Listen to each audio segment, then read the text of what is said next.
കന്യാസ്ത്രീകളുടെ വിഷയത്തിൽ അമിത്ഷാ ഇടപെട്ടിരിക്കുകയാണ്. അതായത് കന്യാസ്ത്രീകൾക്ക് കൃത്യമായ നീതി ലഭിക്കാനുള്ള എല്ലാ നടപടികളും കേന്ദ്ര ആഭ്യന്തരമന്ത്രി അമിത്ഷായുടെ ഭാഗത്തു നിന്ന് ഉണ്ടാകുന്നു എന്നുള്ള വിവരങ്ങളാണ് പുറത്തു വരുന്നത്.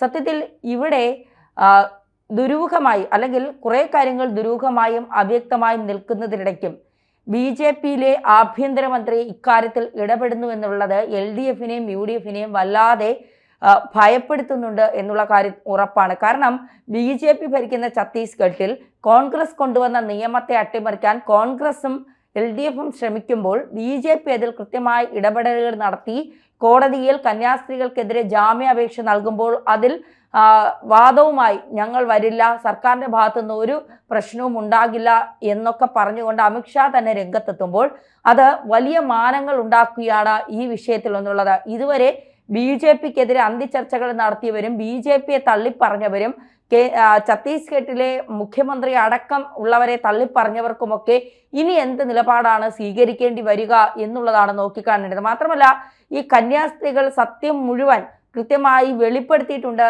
എന്നുള്ള വാദങ്ങളും പുറത്തു വരുന്നുണ്ട്. അതായത് ഈ പെൺകുട്ടികളെ എന്തിനാണ് കൊണ്ടുവന്നത്, ഇവർ ക്രിസ്ത്യൻ മതക്കാരാണോ എന്നുള്ള കാര്യം.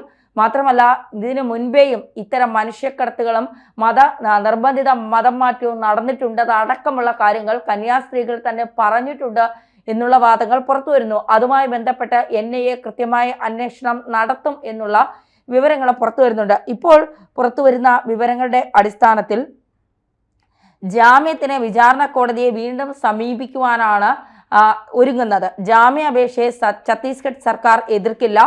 NI കോടതിക്ക് വിട്ട സെഷൻ കോടതി നടപടി തെറ്റാണെന്നാണ് അമിത്ഷാ പറയുന്നത്. സെഷൻസ് ഉത്തരവിനെ ഛത്തീസ്ഗഡ് സർക്കാർ ഹൈക്കോടതിയെ സമീപിക്കും. വിചാരണ കോടതിയിൽ നിന്ന് ഇന്നോ നാളെയോ ജാമ്യം ലഭിക്കുമെന്ന് അമിത്ഷാ സൂചിപ്പിക്കുന്നുമുണ്ട്. അതായത് അമിത്ഷാ ഉറപ്പ് നൽകുന്നുണ്ട് കൃത്യമായി തന്നെ കന്യാസ്ത്രീകൾക്ക് ജാമ്യം കിട്ടും. പക്ഷേ ജാമ്യം കിട്ടിയാലും അന്വേഷണം തുടരും. ഇതിൽ നിർബന്ധിത മതം മാറ്റമോ അത്തരത്തിൽ മറ്റേതെങ്കിലും കാര്യമോ നടന്നിട്ടുണ്ട് എങ്കിൽ അതിൽ കൃത്യമായ അന്വേഷണം ഉണ്ടാകും എന്ന് തന്നെയാണ് അമിത്ഷാ വ്യക്തമാക്കുന്നത്. കന്യാസ്ത്രീകൾക്കെതിരായ കേസിൽ രാഷ്ട്രീയ താല്പര്യങ്ങളില്ല എന്നും തന്നെ കണ്ട UDF LDF MPമാരോട് അമിത്ഷാ വ്യക്തമാക്കി. ജാമ്യം ലഭിച്ച ശേഷം കേസ് റദ്ദാക്കാൻ ശ്രമിക്കാമെന്നും അമിത്ഷാ പറയുന്നുണ്ട്. വിചാരണ കോടതിയിൽ ജാമ്യാപേക്ഷ നൽകാൻ മന്ത്രി നിർദ്ദേശിച്ചിട്ടുണ്ട്. ഇന്ന് തന്നെ ജാമ്യം ലഭിക്കുമെന്ന പ്രതീക്ഷയും അമിത്ഷാ പങ്കുവയ്ക്കുന്നുണ്ട്. മനുഷ്യക്കടത്ത് അടക്കമുള്ള കാര്യങ്ങൾ ഉണ്ടെങ്കിൽ അന്വേഷിക്കാൻ സംസ്ഥാന സർക്കാരാണ് NIA സമീപിക്കേണ്ടത്. അങ്ങനെ ചെയ്യുമ്പോൾ കേസെടുക്കാൻ NIA ഡയറക്ടർ കേന്ദ്ര ആഭ്യന്തര മന്ത്രാലയത്തിന്റെ അനുമതി തേടണം. ആഭ്യന്തര മന്ത്രാലയമാണ് ഒരു കേസ് NIAക്ക് നൽകണോ വേണ്ടയോ എന്ന് തീരുമാനിക്കേണ്ടത്. തന്റെ മുന്നിൽ എത്തിയാൽ മാത്രമേ അത് നിയമപരമായ നടപടിയാവൂ. അങ്ങനെ അല്ലാത്ത സാഹചര്യത്തിൽ നിലവിൽ സെഷൻസ് കോടതിയുടെ നടപടി നിയമപരമല്ലാത്തത് എന്നാണ് അമിത്ഷാ സ്വീകരിച്ച നിലപാട്. പൊതുവെ അനുഭാവപൂർവമായ സമീപനമാണ് കേന്ദ്രമന്ത്രിയുടെ ഭാഗത്തു നിന്നുണ്ടായതെന്ന് NK പ്രേമചന്ദ്രൻ MP പിന്നീട് മാധ്യമങ്ങളോട് വ്യക്തമാക്കി. സാങ്കേതികമായ ചില പ്രശ്നങ്ങൾ നിലനിൽക്കുന്നുണ്ട്. കന്യാസ്ത്രീകൾക്ക് ജാമ്യം നിഷേധിച്ചുകൊണ്ടുള്ള വിചാരണ കോടതിയുടെ ഉത്തരവും നിലനിൽക്കുന്നുണ്ട്. ഇതിനെതിരെ ഹൈക്കോടതിയിൽ അപ്പീൽ നൽകണമെന്നാണ് MPമാർക്ക് അമിത്ഷാ നൽകിയ ഉറപ്പ്. സംസ്ഥാന സർക്കാരും സിസ്റ്റർമാരും വിചാരണ കോടതി വിധിക്കെതിരെ അപ്പീൽ നൽകും. ഈ അപ്പീൽ നിലനിൽക്കുന്ന സാഹചര്യത്തിൽ തന്നെ വിചാരണ കോടതിയിൽ ജാമ്യാപേക്ഷ നൽകാനാണ് നിർദ്ദേശം. ഇതിനുള്ള നടപടികൾ എടുക്കാൻ തീരുമാനിച്ചിട്ടുണ്ട് എന്നുള്ള വിവരങ്ങളാണ് പുറത്തു വരുന്നത്. അതായത് കന്യാസ്ത്രീ വിഷയത്തിൽ കേന്ദ്ര ആഭ്യന്തരമന്ത്രി അമിത്ഷാ തന്നെ കൃത്യമായ നിലപാടെടുക്കുന്നു എന്നുള്ളതാണ്. ഇത്തരത്തിൽ കൃത്യമായ നിലപാട് അമിത്ഷായുടെ ഭാഗത്തു നിന്നുണ്ടാകുമ്പോൾ അത് കാര്യങ്ങളെ കൂടുതൽ വ്യക്തതയിലേക്ക് കൊണ്ടുവരികയാണ്. ഈ ജാമ്യം കിട്ടിയതിന് ശേഷം കേസ് റദ്ദാക്കുന്ന കാര്യത്തിൽ കൂടി തീരുമാനമെടുക്കാം എന്നുള്ള തരത്തിലാണ് കേന്ദ്ര ആഭ്യന്തരമന്ത്രി പറയുന്നത്. മാത്രമല്ല എന്തെങ്കിലും പരാതി ഇക്കാര്യത്തിൽ ഉണ്ടെങ്കിൽ, കന്യാസ്ത്രീകൾ പറഞ്ഞ കാര്യത്തിൽ എന്തെങ്കിലും അവ്യക്തതയുണ്ട് എന്ന് തോന്നുന്നുണ്ടെങ്കിൽ ഛത്തീസ്ഗഡ് സർക്കാരിന് NIA സമീപിക്കാം. NIA സമീപിച്ചാൽ NI ആ കേസ് അന്വേഷിച്ച് കൃത്യമായി കേന്ദ്ര ആഭ്യന്തര മന്ത്രാലയത്തെ അറിയിക്കണം. ആഭ്യന്തരമന്ത്രി എന്ന് പറയുന്ന അമിത്ഷായാണ് ഈ തീരുമാനിക്കേണ്ടത്. ഈ കേസ് NIA അന്വേഷിക്കണമോ വേണ്ടയോ എന്ന്. അതൊക്കെ പിന്നീടുള്ള കാര്യമാണ്. ഇവിടെ നിന്ന് പ്ലഗ് കാർഡുകളും പിടിച്ചുകൊണ്ട് കന്യാസ്ത്രീകൾക്ക് രക്ഷയ്ക്ക് വേണ്ടി ഇവിടെ നിന്ന് ഛത്തീസ്ഗഡിലേക്ക് പോയ LDF UDF MPമാർക്ക് ഒന്നും ചെയ്യാൻ കഴിഞ്ഞില്ല എന്നുള്ളതും BJP ഗവൺമെന്റിന് മാത്രം എന്തെങ്കിലും ചെയ്യാൻ കഴിഞ്ഞു എന്നുള്ളതും ഒരു യാഥാർത്ഥ്യം ഇവിടെ നിലനിൽക്കുന്നുണ്ട്. എന്തായാലും ഛത്തീസ്ഗഡ് റെയിൽവേ സ്റ്റേഷനിൽ ഇറങ്ങിയ 3 പെൺകുട്ടികൾ, അവരെ ഒരാൾ ഒരു യുവാവ് ഈ കന്യാസ്ത്രീകൾക്ക് കൈമാറുന്നു. കന്യാസ്ത്രീകൾ അവരെ ഏറ്റുവാങ്ങുന്നു.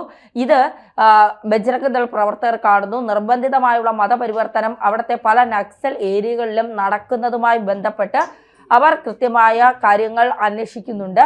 അപ്പോൾ ഇത്തരത്തിൽ നിർബന്ധിത മതപരിവർത്തനം നടക്കുന്നു എന്നുള്ള കാര്യം വ്യക്തമായതിൻ്റെ അടിസ്ഥാനത്തിലാണ് അത് കൃത്യമായി അന്വേഷിക്കാൻ തീരുമാനിച്ചത് എന്നുള്ളതാണ്. കഴിഞ്ഞ ദിവസവും ഇത്തരത്തിൽ നിരവധി ചോദ്യങ്ങൾ ഉണ്ടായിരുന്നു. ഈ കന്യാസ്ത്രീകളുടെ വിഷയത്തിൽ പുറത്തു വരേണ്ടതായ ചില അവ്യക്തതകൾ നിലനിൽക്കുന്നുണ്ടായിരുന്നു. ആ അവ്യക്തതകളൊക്കെ പുറത്തു വരണം എന്നുള്ള നിരീക്ഷണവുമായി ബന്ധപ്പെട്ട് പലരും രംഗത്തെത്തിയിരുന്നു.